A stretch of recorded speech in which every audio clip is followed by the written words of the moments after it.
Assalamualaikum warahmatullahi wabarakatuh. Waalaikumsalam warahmatullahi wabarakatuh. Bismillahirrahmanirrahim. Alhamdulillahi rabbil alamin. Wal aqibatu lil muttaqin. Wala udwana illa 'alal zalimin. والصلاة والسلام على أشرف الأنبياء والمرسلين إمام المتقين سيد الغر المحجلين وعلى آله وأصحابه المجاهدين الطاهرين أما بعد. Saudara-saudara kaum muslimin rahimakumullah.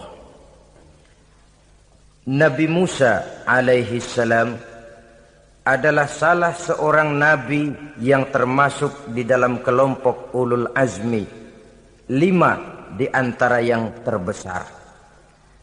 Beliau mendapat gelar kalimullah, artinya rasul yang pernah diajak dialog langsung oleh Allah Subhanahu wa taala.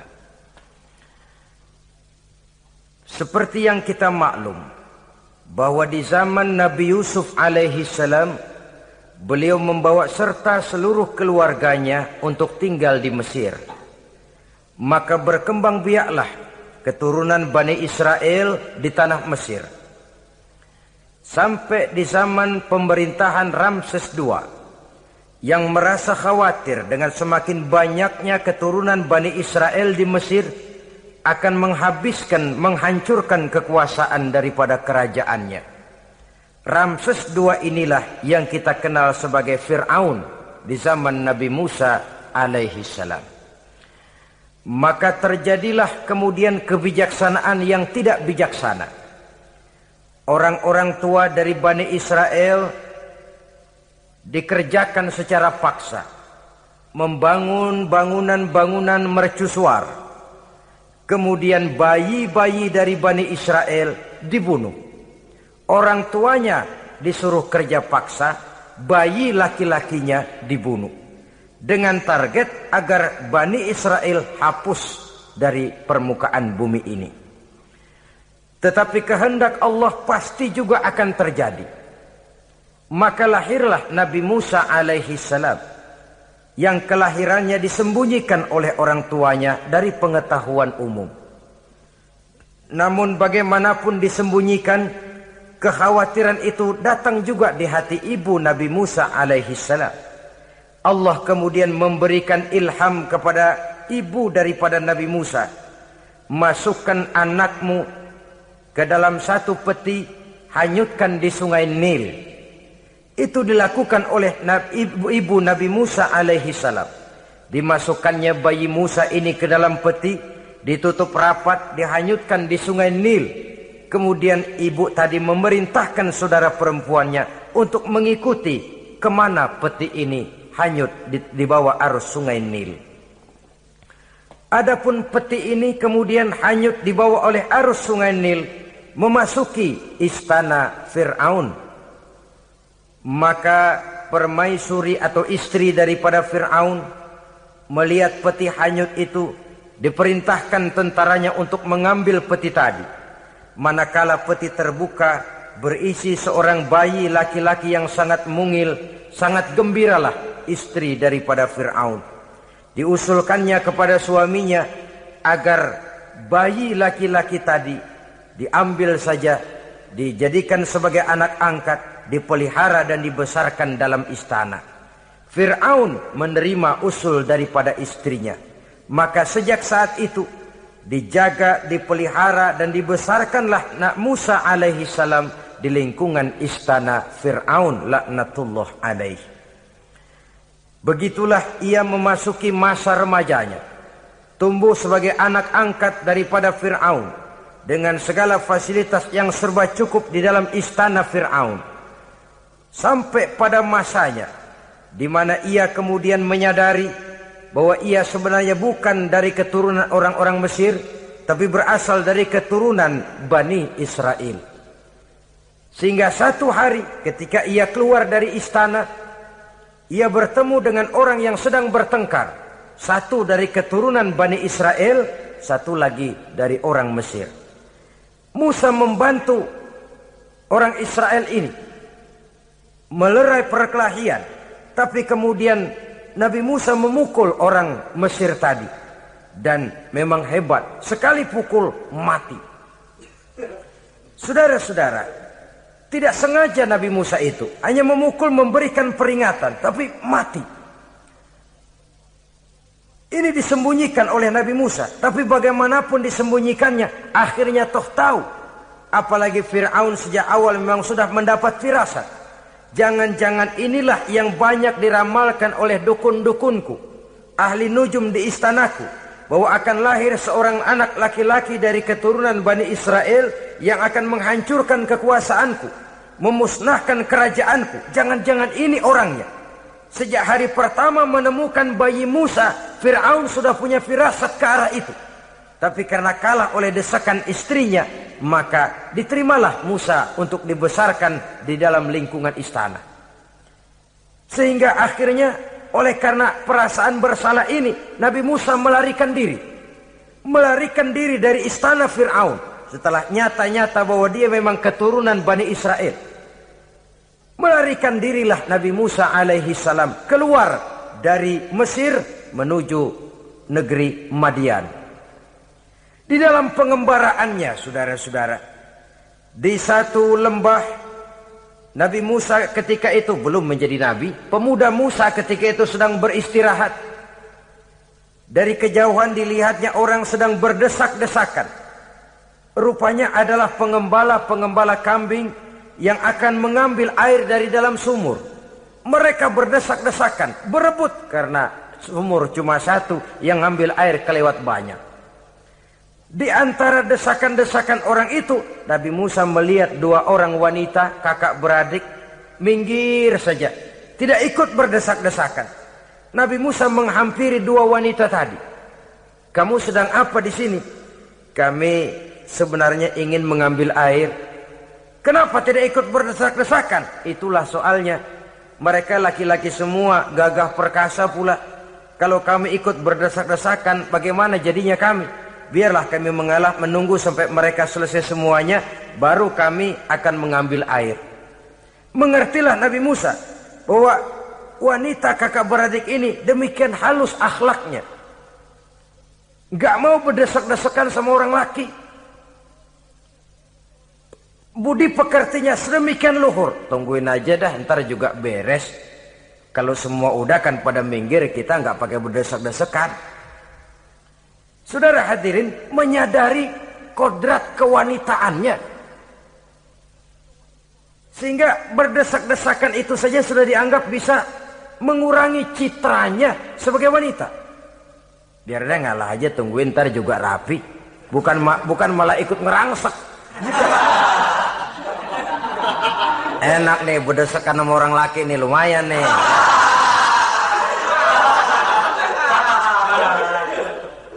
Sepintas itu saja sudah cukup bagi Nabi Musa, pemuda Musa, untuk menilai akhlak daripada wanita itu tadi.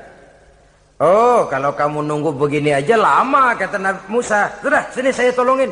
Diambil embernya, Nabi Musa ikut berdesakan.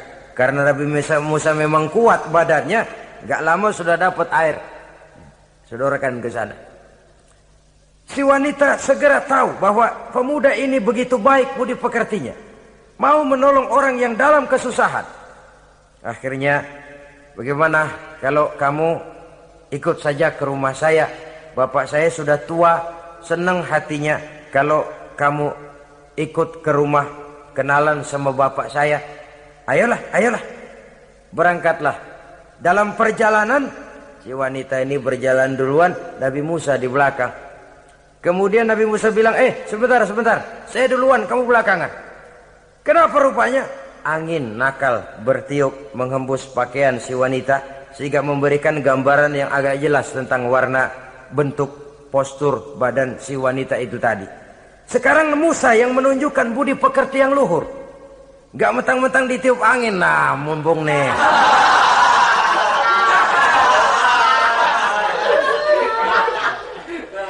Rezeki nih, kapan lagi nyari yang begini ya? Jadi dua-duanya sudah menunjukkan satu akhlak yang sangat luhur. Dan manakala sampai di rumah si wanita kakak beradik tadi, diceritakanlah halnya bahwa dia ditolong oleh seorang pemuda. Inilah orangnya. Sangat bersukacitalah hati orang tua kedua wanita itu tadi. Lalu usul si wanita tadi, Pak, kita kan di sini banyak punya kambing, nggak ada yang bantuin gembala. Bapak sudah tua. Kalau ini orang kita minta tinggal di sini saja, gimana Pak? Ya terserah kamulah. Akhirnya Nabi Musa tinggal di sana. Menurut satu riwayat 8 tahun ikut mengembalakan kambing. Dan orang tua tadi tidak lain adalah Nabi Syuaib alaihi salam, yang pada akhirnya kemudian Nabi Musa dikawinkan dengan wanita itu tadi. Setelah berumah tangga, Nabi Musa ingat kembali bahwa ia sesungguhnya keluar dari Mesir karena menghindarkan diri. Bahwa kaumnya Bani Israel hidup di Mesir itu tertindas di bawah rezim kekuasaan Fir'aun yang zalim. Dikerjakan secara paksa. Wanita dipermalukan. Bayi-bayi laki-laki dibunuh. Tergerak hatinya. Dia sudah enak. Punya mertua bijaksana. Punya istri cantik. Hidup tenang sebagai pengembala kambing. Tapi nurani kebangsaannya berontak. Saya tidak boleh bersenang-senang sementara bangsa saya ditindas. Saya tidak boleh menari di atas bangkai saudara saya. Saya tidak boleh tersenyum di atas penderitaan saudara-saudara saya. Saudara-saudara saya Bani Israel merintih di bawah penindasan Fir'aun. Saya harus membebaskan mereka. Diceritakanlah hal ini kepada mertuanya. Wah, ya kalau pakai bahasa mertua, saya mau kembali ke Mesir. Untuk apa Musa? Untuk menyelamatkan saudara-saudara saya Bani Israel yang masih dalam cengkraman kezaliman rezim Fir'aun. Saya harus membebaskan mereka. Ya kalau memang itu tekadmu nak, berangkatlah. Bapak mengiringimu dengan doa. Berangkatlah Nabi Musa bersama istrinya. Sampai ketika beliau sedang istirahat di satu lembah, dari kejauhan beliau melihat ada api menyala. Beliau berkata kepada istrinya, kau tunggu di sini. Tidak lama saya akan kembali. Saya akan menghampiri api itu. Berangkat Nabi Musa ke arah api menyala tadi. Makin didekati makin terang sinarnya. Sampai kemudian terdengar suara, ya Musa, inni ana rabbuka fakhla' na'laik. Innaka bil wadil muqaddasi tuwa wa ana akhtartuka fastami' lima yuha. Wahai Musa, akulah Tuhanmu. Bukalah terompahmu. Sesungguhnya engkau berada di satu lembah yang disucikan bernama lembah tua. Aku telah memilihmu Musa, dan sekarang dengarlah apa yang diwahyukan kepadamu. Pada saat itulah turun wahyu pertama, dan resmilah sudah Nabi Musa diangkat menjadi Rasul oleh Allah Subhanahu wa ta'ala. Di satu lembah di Bukit Tursina. Apa wahyu yang pertama turun? Bunyinya, innani anallah, la ilaha illa ana fa'budni. Sesungguhnya aku inilah adalah benar-benar Tuhanmu. Tidak ada Allah selain daripada aku. Maka hendaklah engkau hanya beribadah menyembah kepada aku. Ini umum saudara. Semua Rasul yang diutus Allah, inilah ajaran prinsipnya. Anallah, la ilaha illa ana. Akulah Allah Tuhanmu. Tidak ada Tuhan lain selain Allah. Semua Rasul membawa ajaran ini. Oleh sebab itu, bukan hanya sekadar percaya kepada Tuhan saja yang penting. Sudahlah, pokoknya kan percaya kepada Tuhan. Iya, Tuhan yang mana?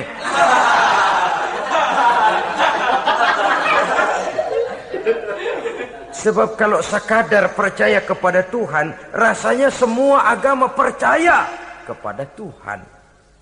Begitulah orang Hindu percaya kepada Tuhan, tapi Tuhan menurut mereka Trimurti, Wisnu, Siwa, Brahma. Orang Buddha percaya kepada Tuhan, tapi Tuhan dalam pandangan mereka ada Tuhan kecil Hinayana, ada Tuhan besar Mahayana. Orang Majusi juga percaya kepada Tuhan, tapi Tuhan dalam pandangan mereka ada Tuhan kebaikan namanya Ahriman, ada Tuhan kejahatan namanya Ahura Mazda.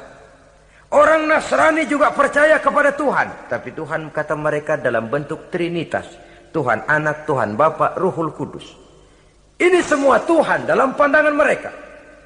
Jadi kalau sekadar percaya kepada Tuhan, percaya kepada Tuhan, percaya kepada Tuhan, Tuhan yang mana? Itu yang prinsip. Itu yang prinsip. Sebab salah kita dalam mempercayai Tuhan, kita akan terjebak ke dalam penyakit. Kalau tidak kufur, syirik. Dan dua-dua itu bapak moyangnya dosa.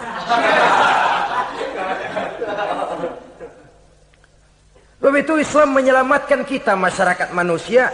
Ya ayyuhan nasu ubudu rabbakumul ladzi khalaqakum. Hai manusia, Tuhanmu yang perlu kamu sembah itu hanyalah Tuhan yang telah menciptakan kamu. Dan itu tidak lain adalah Allah yang lam yalid wa lam yulad wa lam yakul lahu kufuwan ahad, yang laisa kamislihi syai'un. Ia tidak beranak, ia tidak diperanakkan, dan ia tidak bisa diserupakan dengan apapun. Dialah Allah itu. Begitu wahyu yang diberikan kepada Adam, kepada Nuh, kepada Ibrahim, kepada Yusuf, bahkan kepada Musa alaihi salam. Innani anallah, la ilaha illa ana, fa'budni. Akulah Allah, Tuhanmu. Tidak ada Tuhan lain selain daripada aku Allah. Maka kepadakulah kamu hanya menyembah. Ini wahyu yang pertama turun, sudah berisi tauhid. Jadi hakikatnya agama Yahudi, saudara, adalah agama tauhid. Agama monoteis. Agama yang mengajarkan hanya ada satu Tuhan untuk seluruh alam. Dan Tuhan itu adalah Allah subhanahu wa ta'ala. Sebab itu syahadat orang Yahudi bunyinya begini. Shema Yisrael, Yahweh Elohenu, Yahweh Echad. Ini syahadatnya orang Yahudi. Itu perbedaan bahasa Suryani Ibrani dengan bahasa Arab. Kita Isma itu bahasa Arab, dia Shema. Isma, Shema. Shema Yisrael, Yahweh Elohenu, Yahweh Echad. Ahad Echad.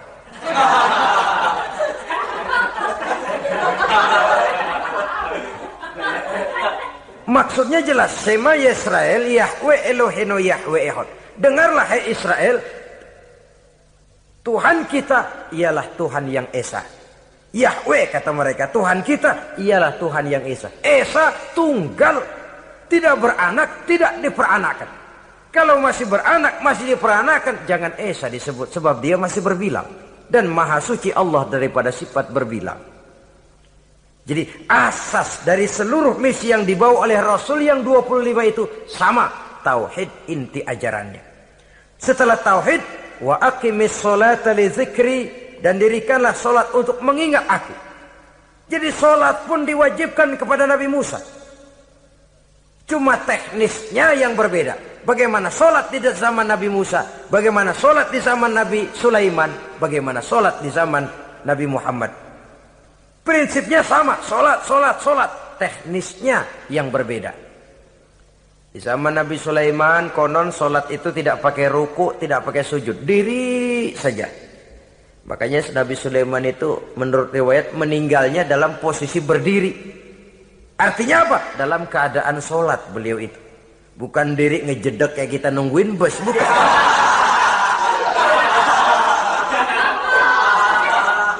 Berdiri dalam kondisi solat. Tapi yang jelas solat itu setiap Nabi. Hanya teknisnya saja yang berbeda. Jadi ini sudah akidah dan syariat. Akulah Allah Tuhanmu, tidak ada Tuhan lain selain aku. Ini kan akidah. Yang kedua, wa aqimis sholata li dzikri, syariat. Dirikan solat untuk mengingat aku. Inna sa'ata atiyatun, sesungguhnya kiamat itu pasti akan datang. Ini juga sudah urusan beriman, percaya kepada yang gaib. Saudara-saudara kaum muslimin rahimakumullah. Setelah mendapat wahyu ini, turunlah perintah Allah kepada Nabi Musa. Apa kata Allah? Izhab ila fir'auna innahu tagha. Sekarang Musa, berangkatlah kamu menuju Fir'aun. Ia telah melampaui batas. Berangkatlah kamu ke sana Musa, hadapi Fir'aun, sampaikan dakwah ini, ia telah melampaui batas. Innahu tagha, ia telah berlebih-lebihan. Nah, saudara-saudara, jadi dua fungsi sudah. Kalau pada mulanya Nabi Musa berniat kembali ke Mesir hanya untuk membebaskan kaumnya Bani Israel, sekarang malah bertambah. Tidak hanya sekedar itu, malah lebih utama adalah menyampaikan risalah, menyampaikan misi kerasulannya, menyadarkan Fir'aun, menegakkan tauhid, mengembangkan syariat.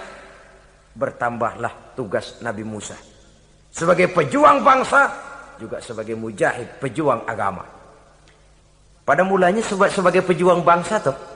Artinya Nabi Musa ini kembali kepada Fir'aun di Mesir, tujuannya tadi kan cuma untuk membebaskan Bani Israel kaumnya. Ini pejuang bangsa. Tapi di tengah jalan ia mendapat wahyu. Berangkat kau kepada Fir'aun, innahu tagha, ia telah melampaui batas. Sadarkan dirinya, canangkan tauhid, sampaikan syariat. Bertambahlah tugasnya. Lebih daripada sekedar pejuang bangsa, ia juga pejuang agama, pejuang tauhid. Dwi fungsi. Kadang-kadang ada pejuang agama tapi tidak pejuang bangsa. Kadang-kadang ada pejuang bangsa tapi tidak pejuang agama. Nah, saudara-saudara kaum muslimin rahimakumullah, idealnya ya kedua-duanya. Ya pejuang agama, ya pejuang bangsa juga. Mendapat tugas seperti ini, apa permohonan Nabi Musa alaihi salam? Beliau berkata, qala rabbi shrah li sadri wa yassir li amri wahlul 'uqdatam min lisani yafqahu qawli waj'al li waziran min ahli Haruna akhi usdud biha uzri. Ini permohonan Nabi Musa ketika dilantik menjadi rasul. Diberikan tugas, berangkat kau ke Mesir, sampaikan risalah ini kepada Fir'aun, karena ia telah melampaui batas. Apa permohonan Nabi Musa? Rabbi syrah li sadri, ya Allah, lapangkan hati saya. Wa yassir li amri, mudahkan urusan saya. Wahlul 'uqdatam min lisani, buka kebekuan lidah saya. Yafqahu qawli, sehingga mereka mengerti apa yang akan saya bicarakan. Ini kondisi dasar. Memulai satu perjuangan dengan persiapan dasar. Apa permohonan pertama? Isyrah li sadri, lapangkan jiwa saya. Menghadapi musuh dengan jiwa yang lapang itu penting. So, kalau kita menghadapi musuh dengan jiwa yang sempit, kita sudah kalah sebelum perang. Menghadapi musuh dengan jiwa yang lapang, artinya masih berharap kalau dia mau mengikuti ajaran ini. Jadi pada tahap pertama itu datang bukan sebagai orang yang mau membasmi, tapi sebagai orang yang mau menyelamatkan. Ini perlu jiwa yang lapang. Sebab dakwah Nabi Musa itu kan pertama menyadarkan Fir'aun dulu. Nanti akan kita lihat setelah disadarkan dengan kata-kata, tidak kena juga dengan bukti berupa mukjizat. Masih bandel juga. Musa mohon supaya dikirim bencana. Masih nggak mempan juga, habis deh urusan. Jadi ada tahapan sesuai dengan kemungkinan Fir'aun bisa menerima. Sama juga bayi itu kan kalau baru lahir ke dunia, brol, kasih susu emaknya dulu. Gedean dikit, bubur. Gedean lagi, nasi ulek dah. Udah gede betul, nasi. Udah gede banget, jengkol jijelin.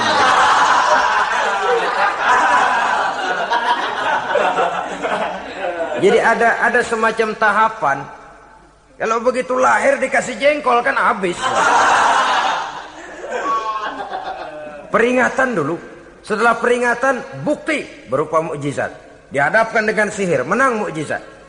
Masih tidak mempan juga, teguran, dikirimkan azab, dikirimkan bencana.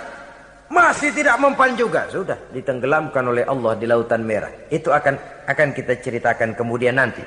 Jadi apa yang diminta oleh Nabi Musa, ya Allah, lapangkan hati saya menghadapi Fir'aun ini. Fir'aun CS, Fir'aun, Haman, dan lain-lain. Dan jangan lupa Fir'aun itu cuma ya hakikat tapi juga simbol. Hakikatnya memang ada yang namanya Fir'aun itu. Simbol karena Fir'aun selalu berkembang. Di setiap zaman, di setiap tempat, Fir'aun selalu ada. Cuma liciknya Fir'aun ini kemana dia pindah, ke situ dia ganti nama. Orang sering lupa, padahal isinya Fir'aun. Namanya bisa Hitler, namanya bisa Mussolini, namanya bisa Stalin, tapi isinya Fir'aun. Kemana dia tinggal, di situ dia ganti nama. Simbol dari kekuasaan yang terlepas dari kontrol iman. Simbol dari kekuasaan yang menyebabkan orang lupa diri dan lupa daratan. Dan sebenarnya mah Fir'aun mulanya cuman raja tuh. Raja doangan dia.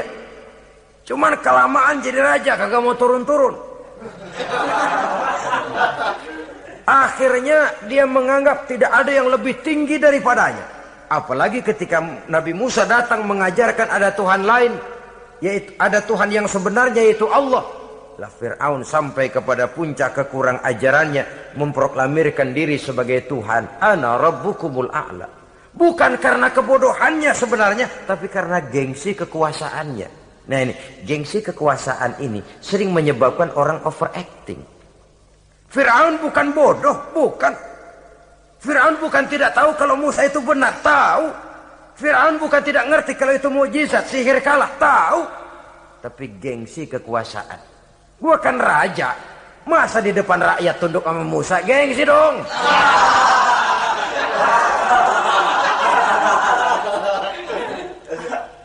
Cobalah lihat, gengsi kekuasaan sering membuat orang mau menginjak-injak kebenaran. Mau membohongi hati nuraninya sendiri. Mau membohongi kolbinya, hatinya. Padahal itu sudah, orang kalau sudah hatinya sendiri dibohongin, apalagi orang lain, sudah manusia paling kejam itu. Cuma karena gengsi kekuasaan saja. Gengsi kekuasaan kadang menganggap remeh kecil Nabi Musa. Kadang merasa besar di depan rakyatnya, tiba-tiba harus tunduk kepada dakwah Musa. Ntar dulu, ada apa sama Musa? Dia kanyut, gue yang ngangkat.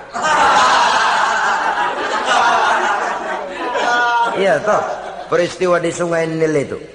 Karena aku yang nyelamatin, aku yang besarkan dia di istanaku. Gengsi kekuasaan sering menyebabkan orang overacting. Bukan karena kebodohannya, dia tahu itu benar. Tapi dia berat untuk mengikutinya. Kenapa? Gengsi kekuasaan. Inilah watak Fir'aun. Oleh sebab itu Nabi Musa minta, ya Allah, lapangkan hati saya menghadapi orang kayak Fir'aun ini. Wa yassirli amri, dan mudahkan urusan saya. Ini orang berjuang itu, saudara, setelah segala taktik dan strategi dibicarakan, segala persiapan fisik disiapkan, jangan lupa wa yassirli amri, ya Allah, mudahkan urusan saya. Sebab sepanjang yang bisa kita lakukan hanyalah berusaha dan berusaha. Kepastian, ketentuan, hak prerogatif daripada Allah Azza wa Jalla. Kalau Allah memberikan kemudahan, satu dunia orang mau menghadang, no problem. Kalau Allah sudah memberikan kemudahan, satu dunia orang mau mendatangkan kesulitan, gak ada gunanya. Wa yassirli amri, mudahkan kiranya urusan saya ini ya Allah. Karena sudah terbayang oleh Musa. Pertama, faktor psikologis. Bagaimanapun Fir'aun itu kan bapak angkat sendiri. Ya orang kalau nasihatin orang lain barangkali nggak terlalu jadi beban moral. Tapi kalau sudah menasehati orang yang pernah mengasuh dan membesarkan dia, itu kan beban moral. Sulit posisi ini. Apalagi kekuasaan mutlak berada di tangannya, tentaranya gagah perkasa. Wa yassirli amri, mudahkanlah urusan saya ya Allah. Lapangkan hati, mudahkan urusan. Saudara-saudara kaum muslimin rahimakumullah. Permohonan yang ketiga dari Nabi Musa, setelah minta dilapangkan hati dan dimudahkan urusan, wahlul 'uqdatam min lisani, bukalah kebekuan lidahku. Satu riwayat menjelaskan bahwa Nabi Musa memang agak gagap kalau bicara.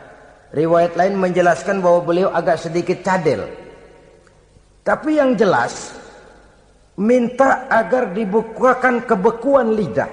Ini mengandung satu pelajaran. bahwa cara menyampaikan sesuatu akan sangat menentukan sesuatu itu sendiri. Sesuatu yang baik, kalau salah cara kita mengucapkannya, salah cara kita menyampaikannya, jadi tidak baik kesan orang. Ini soal ucapan. Soal hati itu Allah saja yang tahu.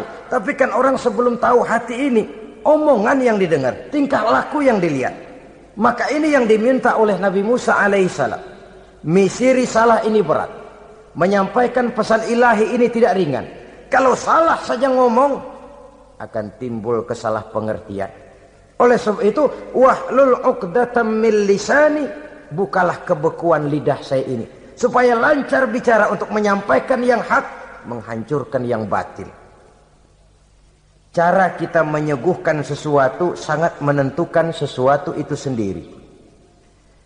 Saudara datang ke rumah saya, yang saya suguhkan cuma segelas teh pahit dan singkong goreng, tapi kalau dengan kata-kata yang menyentuh, enak didengar telinga, nggak berasa tuh singkong goreng. Sebaliknya yang disuguhkan makanan mahal, mewah, lezat, caranya kasar, omongannya nggak enak didengar. Makan dah sikat abisin deh, gue tau lu lapar, abisin deh.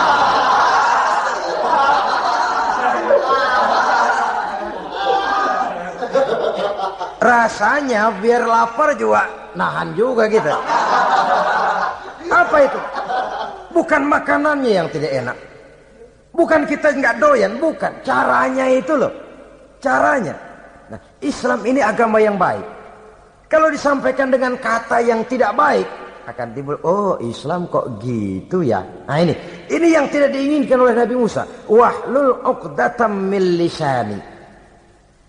Kita begitulah dalam kehidupan ini, kadang mendengar satu ceramah bisa berurai air mata, bisa histeris, bisa gembira. Kenapa? Kepandaian orang menyampaikannya.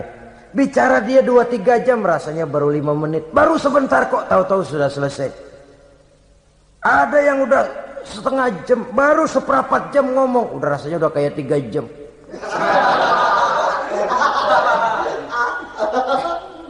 Kita udah berbisikkan, udah dah. Wahlul 'uqdatam min lisani. Targetnya apa? Yafqahu qauli, agar mereka memahami. Tentu lawannya agar mereka tidak salah mengerti, agar mereka tidak salah paham. Sebab kalau misi ini diterima dengan salah paham, dakwah tidak nyambung. Maka ini doa banyak dibaca, diamalkan oleh orang-orang mimbar yang sering pidato. Lapang hati melihat kerumunan orang banyak, tapi enggak dak-dikduk, enggak kena demam mimbar. Udara dingin tapi keringat, baju basah. Saudara hadirin yang saya hormati, lalu permohonan yang selanjutnya daripada Nabi Musa alaihi salam, waj'al li waziran min ahli, dan jadikanlah bagiku seorang pembantu dari keluargaku. Siapa? Haruna akhi, dia tidak lain adalah saudaraku Harun. Usdud biha uzri, akan saya limpahkan kepadanya segala beban-beban yang saya derita. Artinya orang berjuang perlu teman, nggak bisa sendirian. Nggak, bagaimanapun hebatnya kita tetap memerlukan bantuan daripada orang lain. Sendiri memang lebih baik daripada berteman orang jahat. Tapi berdua lebih baik daripada sendiri. Bertiga lebih baik daripada berdua. Makin banyak, makin baik. Untuk satu persoalan yang besar, memerlukan kebersamaan. Begitulah Nabi Musa memberikan contoh. Saya tidak bisa berjuang sendiri. Saya minta dibantu oleh saudara saya Harun. Jadikan dia pembantu saya. Tempat saya membagi suka dan duka dalam perjuangan ini. Tempat saya bercerita, tempat saya mengeluh, tempat saya melarikan persoalan.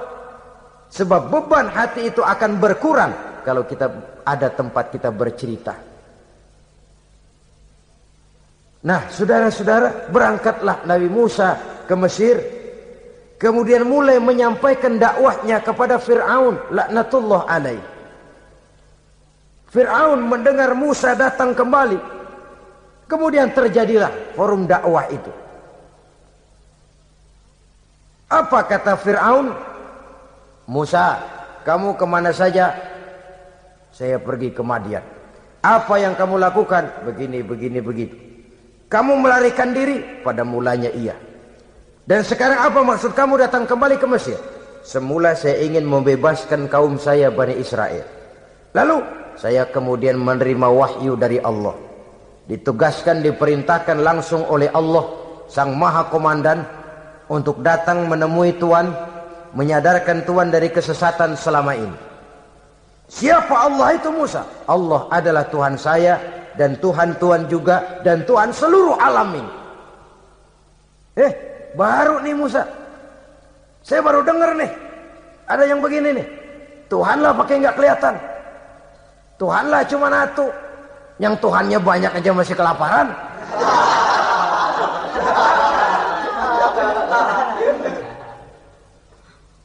Di mana Tuhan?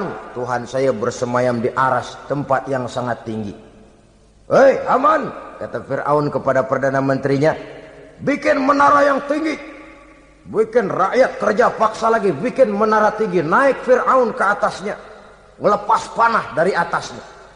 Menurut satu riwayat, panah itu ditangkap oleh malaikat, ditublaskan ke ikan, lalu dikembalikan lagi kepada Fir'aun dalam kondisi di mana panah itu berdarah.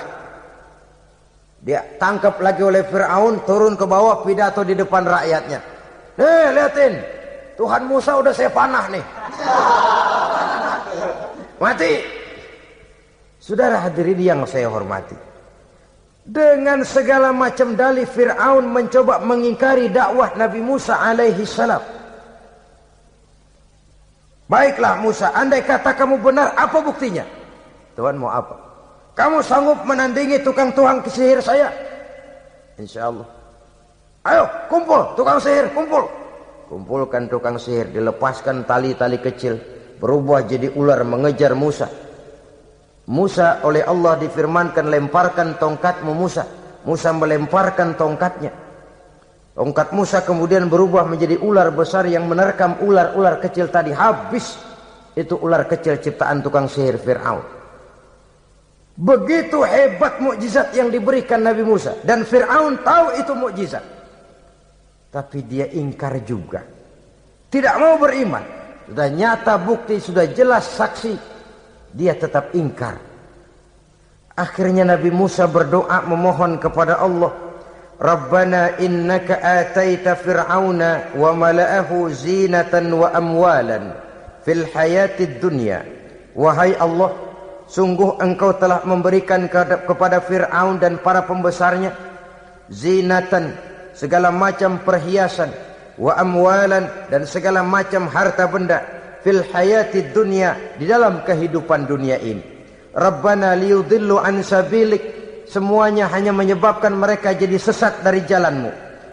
Rabbana tmis ala amwalihim, ya Allah binasakanlah mereka di dalam hartanya. Wasdud ala qulubihim, tutuplah pintu hatinya. Fala yu'minu hatta yarawul azabal alim, mereka tidak akan beriman sampai mereka melihat azab yang sangat pedih. Sudah dibuktikan dakwah baik-baik tidak mempan. Bukti berupa mukjizat tidak kena. Sampai dikirimkan teguran berupa berbagai macam bencana, masih tidak juga beriman. Akhirnya Nabi Musa memutuskan, kalau begitu menyelamatkan kaum dululah. Kaumnya Bani Israel dibebaskan dari perbudakan. Dibawa oleh Musa keluar dari Fir'aun, dari Mesir. Dikejar oleh Fir'aun. Dalam pengejaran ini sampailah Nabi Musa di tepian Laut Merah.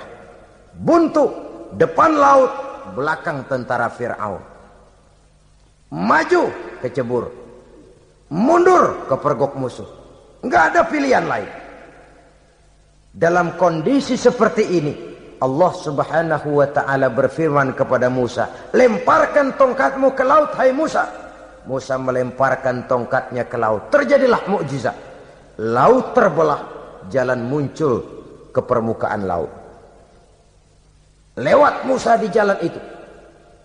Fir'aun terus mengejar. Ketika Musa sampai di tepian sebelah sana, Fir'aun masih di tengah jalan. Laut menutup kembali, hilang itu jalanan. Fir'aun dan seluruh tentaranya tenggelam di Lautan Merah. Mati. Pada saat kondisi seperti itulah Fir'aun dalam keadaan menghadapi sakaratul maut, napas cengap-cengap, hampir putus di leher, berkata dia, amantu bi Rabbi Musa wa Harun. Kalau begini mah saya juga percaya dah sama Tuhan. Percaya dah sama Tuhannya Musa dan Tuhannya Harun. Kata malaikat maut, kemarin kemana mas?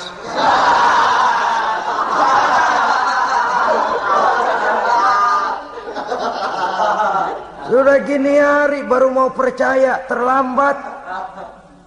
Terlambat. Akhirnya Fir'aun mati. Mati, tapi badannya utuh. Allah berjanji, wa kadzalika nunajjika bi badanika litakuna liman khalfaka ayah. Kami selamatkan badanmu Fir'aun agar menjadi pelajaran bagi orang-orang sesudah kamu nanti. Fir'aun mati, tapi badannya selamat terdampar di tepi pantai. Oleh rakyat Mesir, wah ini raja kita nih. Raja kita, ketemu. Hidup, mati.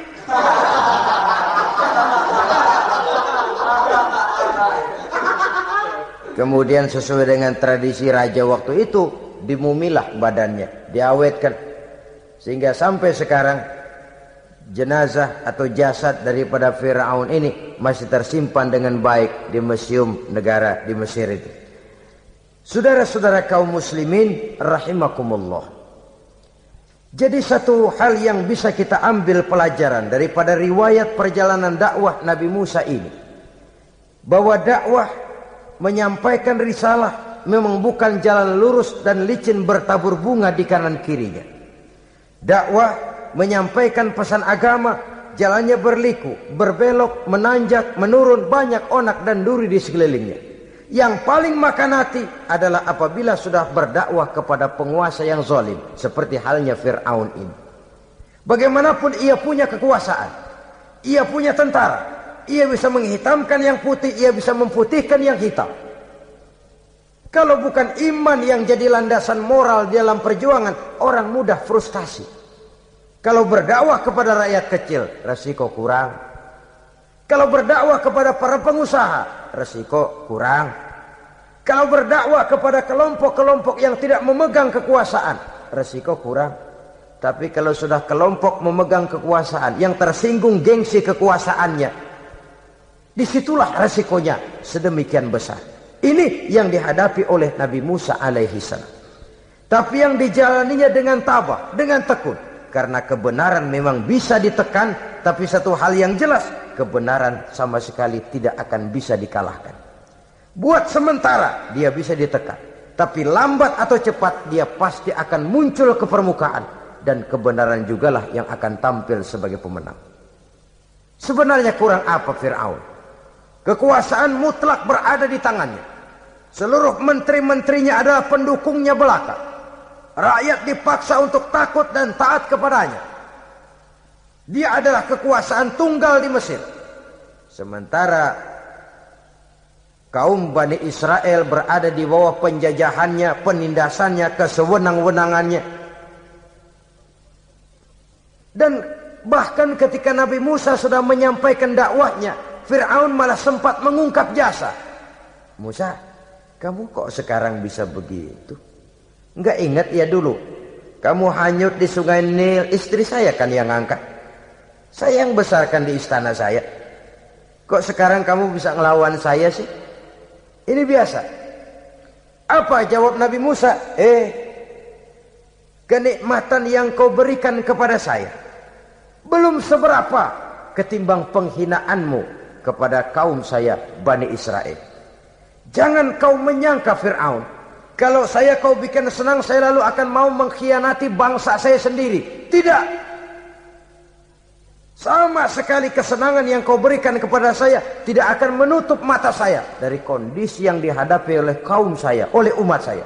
Mereka tersiksa, mereka menderita, mereka merana. Haruskah saya lupakan mereka cuma karena saya sudah tinggal di istanamu, engkau yang membesarkan? Padahal kau pun membesarkan saya bukan karena kemauanmu, desakan daripada istrimu. Jangan ngitung-ngitung jasa Fir'aun. Andai kata pun jasamu ada kepada saya, belum seberapa ketimbang penghinaanmu kepada bangsa saya Bani Israel. Di situ Nabi Musa menunjukkan sifat nasionalisme yang sangat tinggi, rasa nasionalisme yang sangat mendalam. Kadang-kadang kan orang ya seperti di zaman penjajahan Belanda, karena diangkat jadi tuan tanah, bangsanya sendiri diinjak-injak. Karena diangkat jadi centeng dikit dah, kumis mbaplang dah, bukan main dah. Bangsanya sendiri diinjak-injak. Fir'aun mengingatkan ini. Kalau cara kita, lo gede di sini, makan di sini, segala macam di sini dah. Masa lupa kacang sama kulitnya? Kasarnya mah lu bisa begini nih Musa, nih gue yang ngerawatin lo. Saya yang menjagamu, mengangkatmu dari sungai Nil. Masa sekarang sudah gede begini kamu mau berhadapan dengan saya? Punya pikiran dong dikit kalau cara kita. Mikir dong, mikir. Dulu lagi kanyu di Nil, siapa yang angkat? Musa tidak membantah. Betul itu Fir'aun, betul. Tapi apalah artinya semua itu ketimbang penghinaan yang engkau berikan kepada bangsa saya. Saya tidak mungkin menari-nari di atas bangkai umat saya. Saya tidak mungkin bersenang-senang di atas penderitaan kaum saya. Dan saya tidak mungkin senyum ceria di atas derita daripada kaum saya. Dengan tidak melupakan jasamu, saya tidak akan merubah pendirian saya. Saya ingin membebaskan penjajahan. Saya ingin membebaskan kaum saya Bani Israel dari belenggu penindasan. Kalau engkau sudah tidak mau mendengar dakwah yang saya sampaikan, tidak mau bertuhan Allah, tidak mau menyembah kepadanya, tetap dengan keangkuhan dan kesombonganmu sekarang ini, okelah, berjalanlah dengan keyakinanmu. Tapi saya harus membebaskan kaum saya Bani Israel. Saudara-saudara kaum muslimin rahimakumullah. Itulah jalan dakwah, jalan menyampaikan risalah agama, risalah Islam. Sekali lagi, bukan jalan lurus bertabur bunga. Tapi agama memberikan ajaran, balighu anni walau ayat. Sampaikan dari aku, walaupun cuma sekedar satu ayat saja. Tugas ini memang mulia, tapi berat. Tugas ini memang terhormat, tapi penuh resiko. Ya kalau menyampaikan asal sekedar menyampaikan, sudahlah, pokoknya nyampein, percaya syukur kagak udah dah. Bukan cuma sekadar itu. Ada semacam tanggung jawab moral. Maka kondisi dasar yang dilakukan oleh Nabi Musa, permohonan yang tadi itu, ya Allah lapangkan hati saya. Jalan ini penuh onak dan duri, berliku, menanjak, menurun. Banyak halangan, tentangan, rintangan dan fitnahan. Kemudian mudahkan urusan saya. Menentang kekuasaan Fir'aun bukan perkara ringan. Bukan urusan main-main. Menentang raja yang sedang berkuasa. Kekuasaannya mutlak, otoriter pula, diktator murni Fir'aun itu. Mudahkan urusan saya menghadapi jalan ini ya Allah. Karena tidak mungkin menurut otak. Mana bisa kata kebiasaan. Impossible kata rasio. Kalau Allah mau memudahkan, semua jalan akan terbuka dengan mudah. Tapi kalau Allah yang mempersulit, bagaimanapun matangnya perhitungan strategi, taktik, rencana, program, planning, kalau Allah mempersulit, jalan itu akan jadi buntu jadinya. Oleh sebab itu maka persiapan zahir harus diimbangi dengan persiapan batin. Untuk menegakkan sesuatu yang hak, menghancurkan sesuatu yang batil, sebagaimana yang dilakukan oleh Nabi Musa alaihi salam ini. Dan segala macam tantangan dihadapi oleh Nabi Musa. Kau menyampaikan risalah bahwa engkau Rasul? Ya. Kau punya bukti? Siap. Apa buktimu? Ini. Tongkat dilempar jadi ular. Tangannya dimasukkan ke saku baju. Lalu dikeluarkan bersinar gemerlapan. Lebih sinar dari lampu Merkuri. Sampai Fir'aun silau dibuatnya berasa. Sudah Musa, sudah. Masukkan tanganmu lagi. Masukkan tanganmu lagi. Dia tahu, dia sadar itu bukan sihir. Tapi lagi-lagi gengsi kekuasaannya. Sehingga pantas kalau Nabi pernah bersabda, afdalul jihad kalimatu haqqin inda imamin jair. Jihad yang paling besar adalah mengucapkan kebenaran di depan penguasa yang zalim. menyampaikan kebenaran di hadapan penguasa yang zalim. Tapi kan berat, saudara. Sulit. Apalagi kalau belum apa-apa udah ngeri. Udah jangan dah.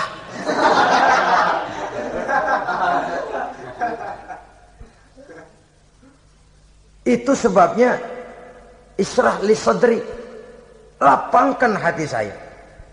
Saya tidak punya kepentingan apa-apa kecuali menyampaikan kebenaran. Kalau sudah ada kepentingan pribadi, itu yang sering jadi handicap.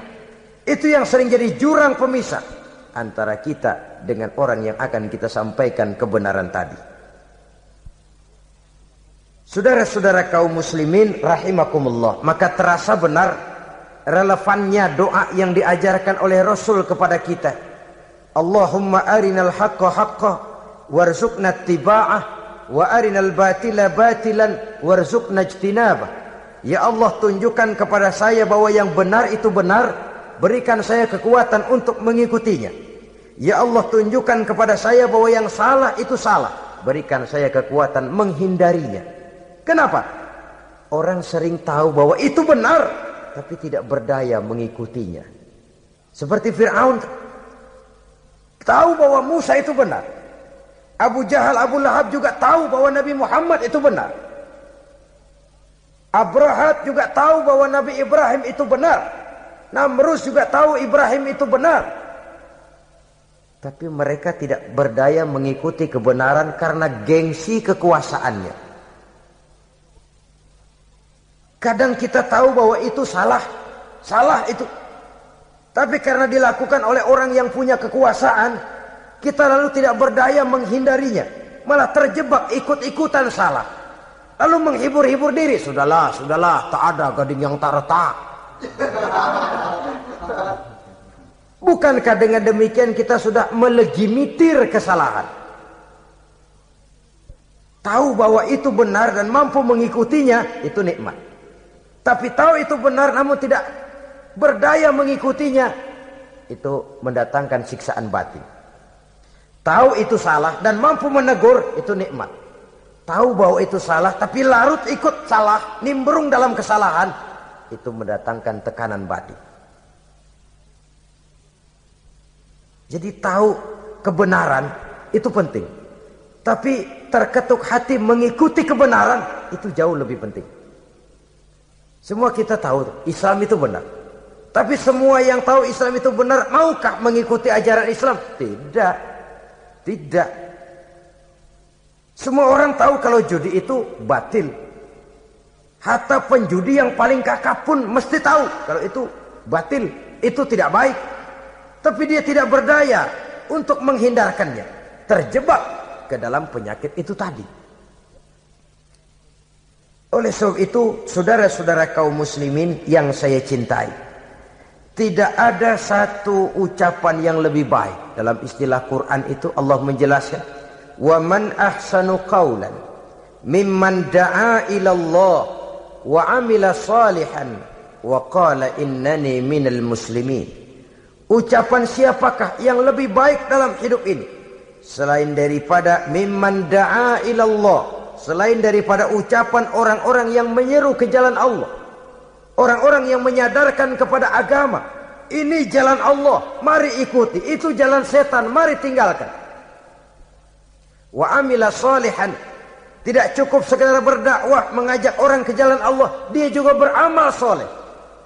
Dia bangun rumah sakit, dia bangun madrasah, dia bangun masjid, dia makmurkan majelis taklim, dia santuni yatim piatu. Wa qala innani minal muslimin, seraya berkata, saya termasuk orang yang berserah diri kepada Allah. Da'a ila Allah wa amila salihan wa qala innani minal muslimin. Menyerukan manusia ke jalan Allah, beramal soleh, dakwah bil hal kata orang sekarang. Kemudian mereka pada akhirnya berkata, kami adalah sekelompok orang-orang yang sudah berserah diri kepada Allah. Segalanya diserahkan kepada Allah. Lahirlah kedamaian rohani, ketegaran pribadi, ketentraman batin di dalam dia melaksanakan tugasnya. Kalau tidak, maka nanti ya tuh orang kan gua ajak baik-baik nyuruh sembahyang, ngapa gua dimusuhin? Dipikirin, kurus dah. Ampek gaya deh. Makan hati. Soal orang mau beriman atau tidak itu bukan urusan kita. Tugas kita hanya sekedar penyampai. Tugas Rasul hanya sekedar penyampai. Kalau dakwah sudah disampaikan, metode sudah disusun, pendekatan sudah baik, tapi orang tidak mau beriman, Allahumma inni qad ballaghtu, ya Allah sudah saya sampaikan, ya Allah sudah saya peringatkan, ya Allah sudah saya sampaikan, ya Allah sudah saya tegur. Kalau toh tetap begitu juga, sudah saya sampaikan ya Allah. Di sana kelapangan lalu tumbuh. Jadi dengan kata lain, kita hanya berusaha, hidayah adalah di tangan Allah. Oleh sebab itu, kita ini termasuk yang bersyukur telah mendapat limpahan hidayah ini. Kalau kita lihat Fir'aun CS termasuk Haman, Perdana Menterinya, dan seluruh bala tentaranya, kurang apa? Mereka lihat mukjizat. Mereka saksikan kebesaran Allah. Di dunia juga mereka sudah dikirim bencana, teguran kepada mereka, entah tidak juga beriman. Dan strategi Nabi Musa mula-mula dialog, diajak ngomong, diajak bicara, diajak mikir, tukar pikiran. Allah itu begini-begini, oh tidak bisa, iya begini-begitu. Masih tidak percaya juga, dibuktikan mukjizat, tongkat jadi ular, tangan bisa mengeluarkan sinar. Masih ingkar juga, keluar doanya nih. Doa yang ada dalam surah Yunus ayat 88-89. Rabbana tmis ala amwalihim. Ya Allah cukup dah. Seruan sudah disampaikan, peringatan sudah diberikan, mukjizat sudah mereka lihat, tapi enggak juga mau beriman. Buresin aja harta bendanya dah. Habisin aja dah. Dikasih perhiasan kehidupan dunia. Innaka ataita fir'auna wa mala'ahu zinatan wa amwalan. Dikasih harta, kesenangan dunia, bikin sesat. Habisin aja dah. Wasdud ala qulubihim, hatinya empat dah. Udah dipatri, udah enggak mempan apa-apa. Sudahlah ya Allah. Wala yu'minu hatta yaraul azabal alim. Rasanya mereka memang enggak bakalan mau beriman kalau belum melihat azab yang sangat pedih. Dan memang setelah timbul tenggelam, napas mau sekarat, baru beriman. Terlambatlah sudah. Nah, saudara-saudara kaum muslimin rahimakumullah, bagaimana akhir daripada perjalanan Nabi Musa ini, insya Allah akan kita bicarakan pada pertemuan berikutnya. Terima kasih atas perhatian saudara. Mohon maaf atas segala kekurangan. Wassalamualaikum warahmatullahi wabarakatuh. Waalaikumsalam.